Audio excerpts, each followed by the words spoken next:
And we are back with the fourth segment of the GSMC Basketball Podcast, brought to you by the GSMC Sports Network. And in this fourth segment, we are going to be talking about the MVP ladder and specifically Luka Doncic's chance of winning the MVP because he shot right up in the rankings right when the Mavericks started winning, as I predicted and as I've been saying throughout this entire podcast. So let's talk about this win over the Houston Rockets. So the Mavericks, they ended up winning 125 to 107. Luka ended the game with 47 points, 12 rebounds, and 7 assists. Kyrie ended the game with 24 points and 7 assists as well. And the scoring, obviously, between those two is just almost unstoppable, especially when Luka Doncic is scoring that much and getting as many stats as he has.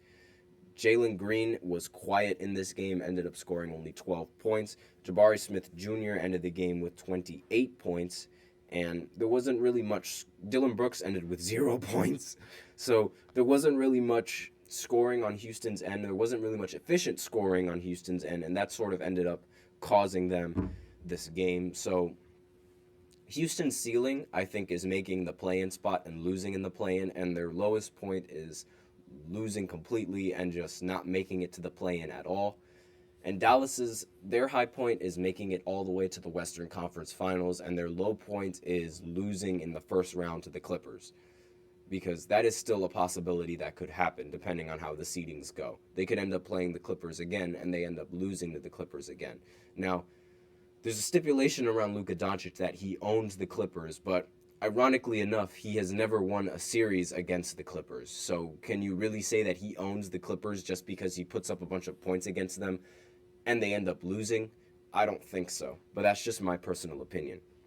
And I bring up Luka specifically because after the Dallas Mavericks have started winning these games and they've started being a winning team late in the season after the All-Star break, Luka Doncic and his MVP, his odds, they sort of ended up increasing because obviously the award, it goes to the best player on the best team, and if your team is winning and you're the best player, you automatically make it into the MVP conversation because Jason Tatum, no one necessarily considers him as the best player in the league, but he is the best player on the best team, and those are the requirements that you need in order to be in the MVP conversation and be in that talk. So with that in mind, the fact that the Mavericks are right now, they're like the 6th seed. They're in a low seed. They aren't as high as the Celtics or the Nuggets or the Bucks, but the fact that Luka Doncic is now in the top 2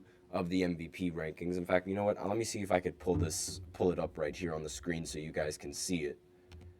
Here we go. Yeah, okay. So as you could see by the rankings, you could see that Luka Doncic is right underneath Nikola Jokic. And if I scroll over more and see their odds, their probability, Jokic is by far the favorite with a 51% chance of winning the award, while Luka and the rest of the other ones are like in the 15% or a little bit lower. So with that in mind, is Jokic's MVP in jeopardy? I think it somewhat is because voter fatigue might start taking a toll on Jokic. Now, and that's sort of the thing that has stopped a lot of players from getting the MVP in previous years, voter fatigue.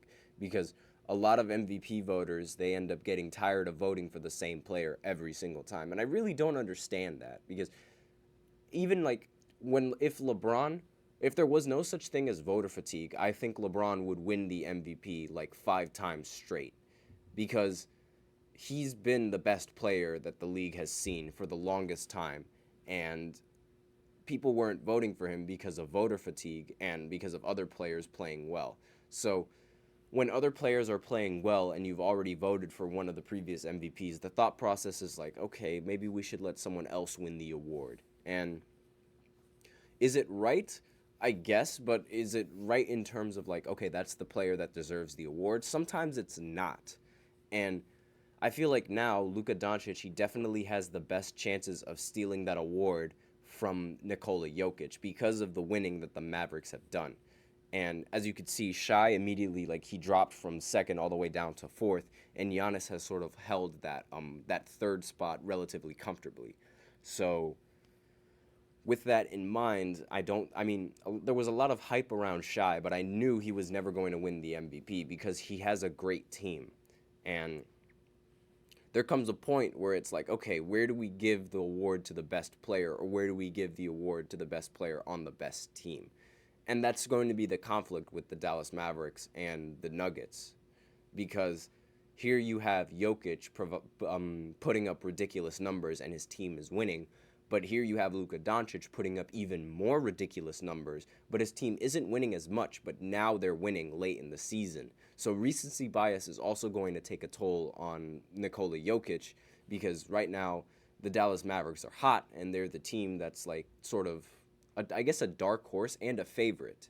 So with all of this in mind, I do think that Luka Doncic has a slight chance of stealing this MVP award from Jokic, but I don't think it's enough.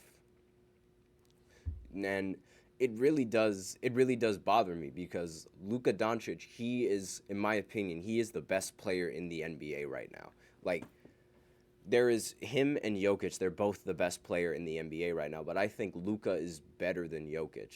And in terms of just what we've seen from this season. Now, when the playoffs roll around, that might end up changing my mind, but so far what we've seen from this season and what we've seen from Luka, I see a player that is doing everything that he can to try to help his team win, but his team just sort of hasn't been able to do that yet.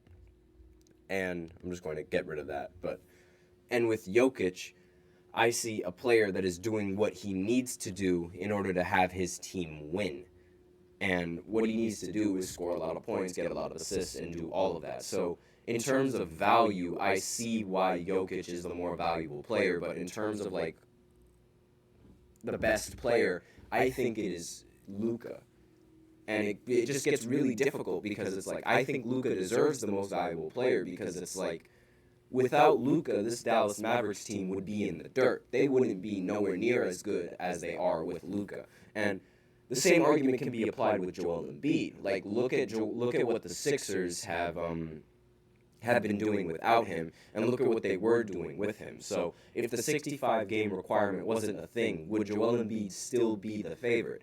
Because when you remove Joel Embiid from that system, this team went from a 3rd seed all the way down to the 8th seed, a play-in team, a playoff team that went all the way down to a play-in team because they lost one player. That is by far, that shows value, and that shows the value that Joel Embiid brought to the Sixers. So should Joel Embiid have won the MVP award over Jokic is just another conversation, because it's like, you remove either of those players from either of those teams, and they don't end up being the same team that they are. But you can even make that same argument for Jokic, so it just gets very difficult for me to just choose who the MVP is in that sense, because the only player on the MVP ladder who arguably,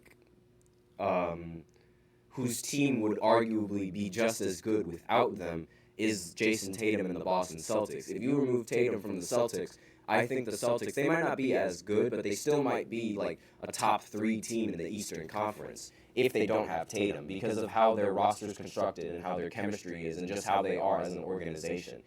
So I think it gets really tough when you try to determine the MVP using that argument as opposed to just giving it to the best player on the best team, because that is the best way to determine value. If your team is winning, and if the player is getting a lot of stats because of the wins, or the wins are happening because the player is getting all of these stats. So that's sort of my opinions on the MVP, and that's what I wanted to talk about. And with that, we are out of time for this segment. So let me know in the comments what you think. Do you think Luka should win the MVP, or do you think Nikola Jokic should win the MVP? I think it should be Jokic, but I understand why a lot of people would think it should be Luka. But with that, we are out of time for the podcast. So thank you so much for tuning in to the GSMC Basketball Podcast, presented by the GSMC Sports Network. Your support means a lot to us, so please remember to subscribe to the show, leave a positive review. It really does make a difference. We also invite you to follow us on Facebook, Twitter, TikTok, and Instagram for more content and updates. Thank you once again, and before I end off this segment, I'd like to remind everybody to please use the link in the description to get your comments recognized, or the link that is displayed below the ticker on every single show segment. That is GSMCPodcast.net. Really helps the show, makes the show much more interactive between myself and you guys. And that is the end of the podcast, and that's the end of the segment. Thank you once again. I am your host, Nelson, and as always, take care.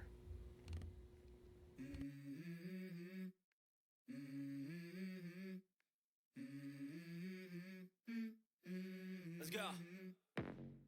I wake up to a little bit of drool on my pillow, feel like it's gonna be a bad day. Yeah, I'm tired of shit, and the coffee ain't hit yet, damn, ain't that great.